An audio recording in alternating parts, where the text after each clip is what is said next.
tous. Alors, j'aimerais partager un message concernant une forme de sorcellerie qui est actuellement dans les assemblées. Et beaucoup en plus, beaucoup plus qu'on ne le pense.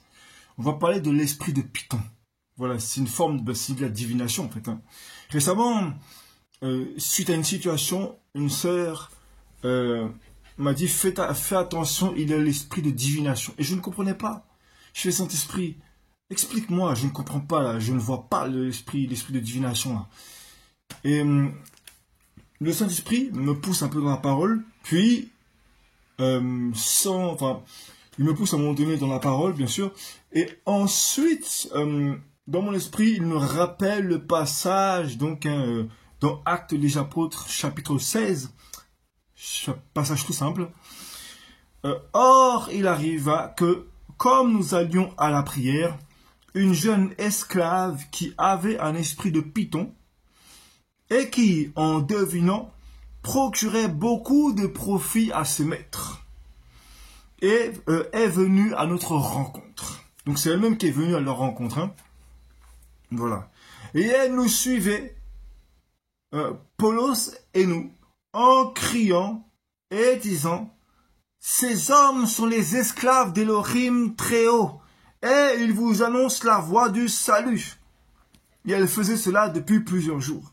Mais Paulos, fatigué, se retourna et dit à l'esprit, « Je t'ordonne au nom de Yeshua Mashiach de sortir de cette fille. » Et il sortit au même instant. Alors, je précise Paulos, c'est Paul, bien évidemment. Je pense qu'on l'a compris. Voilà. Et dans ce passage-là, on voit une situation où une femme vient et les suit. Et remarquez bien l'esprit de Python, comment il agit. Là, le Saint-Esprit m'a beaucoup interpellé là-dessus.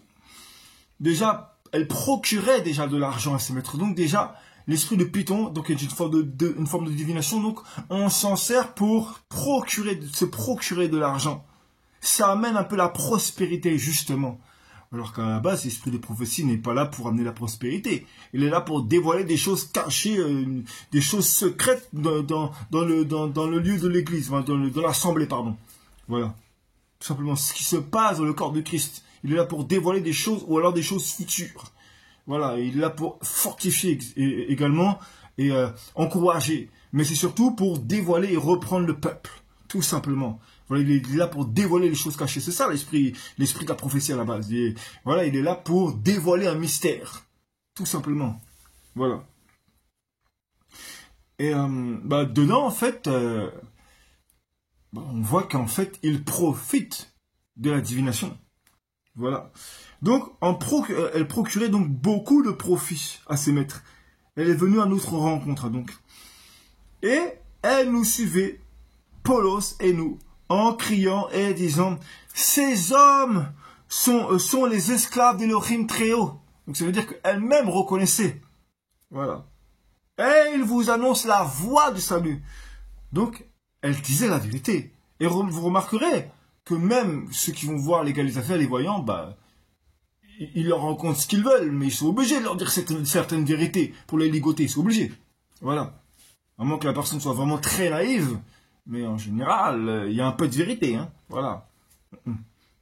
Et donc, parce que souvent, les personnes qui travaillent avec un esprit de divination, il y a des esprits, il y a une équipe d'esprits, voilà, qui travaillent ensemble, forcément. Bref, voilà.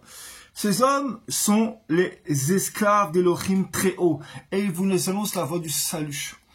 Donc, voilà, elle a dévoilé qui ils sont.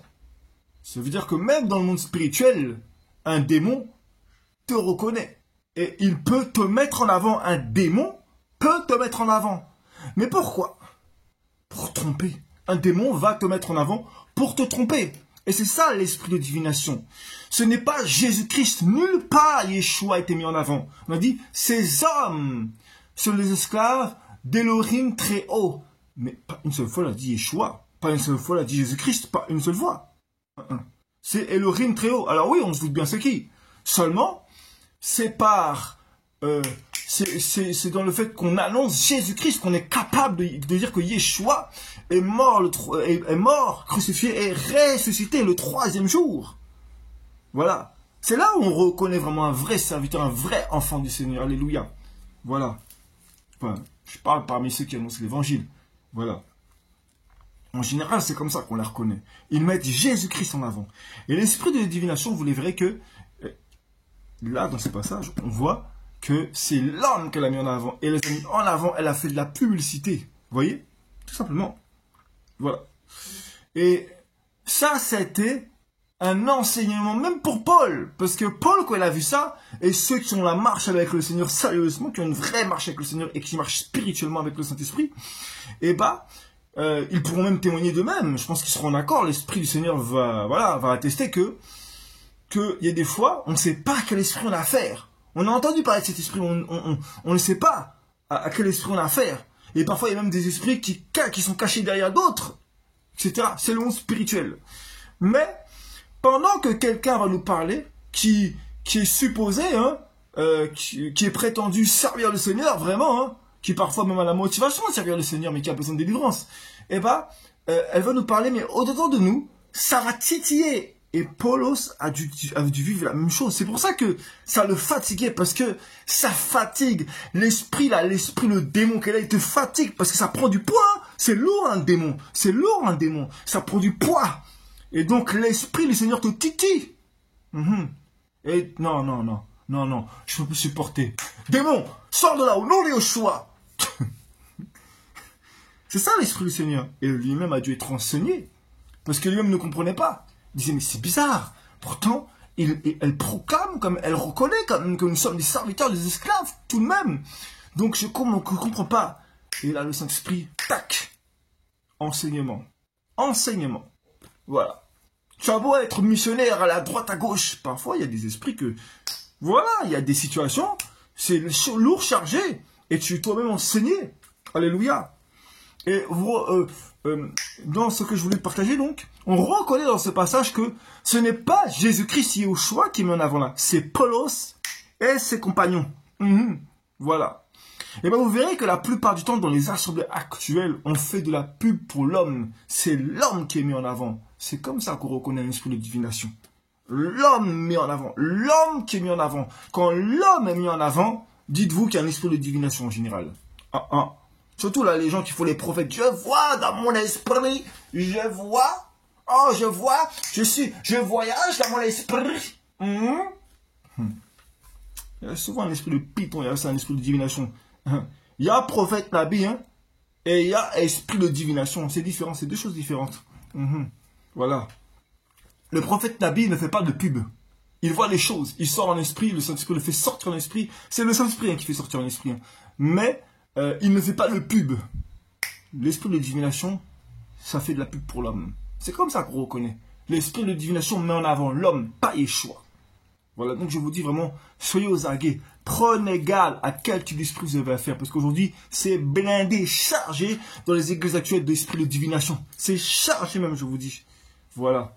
Si vous voyez que Yeshua n'est pas mis en avant, mais que c'est l'homme qui est toujours mis en avant, la publicité de l'homme, son ministère, on dit qu'il sert le très haut, mais c'est pas Yeshua, c'est l'homme. Dites-vous qu'il y a un esprit en général de divination. Voilà, c'est ce que je tenais à partager. Toute la gloire vient à Yeshua, à Mashiach. C'est vraiment lui qui donne l'enseignement. Béni soit son nom. Alléluia. C'est lui qui a été ressuscité pour nous, qui a été flagellé pour nous, qui a été crucifié pour nous. Voilà. Et qui a vaincu la mort pour nous. Non, Yeshua, pour nous donner la vie en abondance. C'est lui, Yeshua. Toute la gloire lui revient. Voilà. Vraiment, recevez les bénédictions telles qu'elles doivent être reçues par la grâce du Seigneur, pas par moi. Parce que vous êtes déjà bénis. Mais dans votre marche, recevez davantage. Et que le Seigneur vraiment continue vraiment à vous encourager au nom de Yeshua, vraiment. Shalom.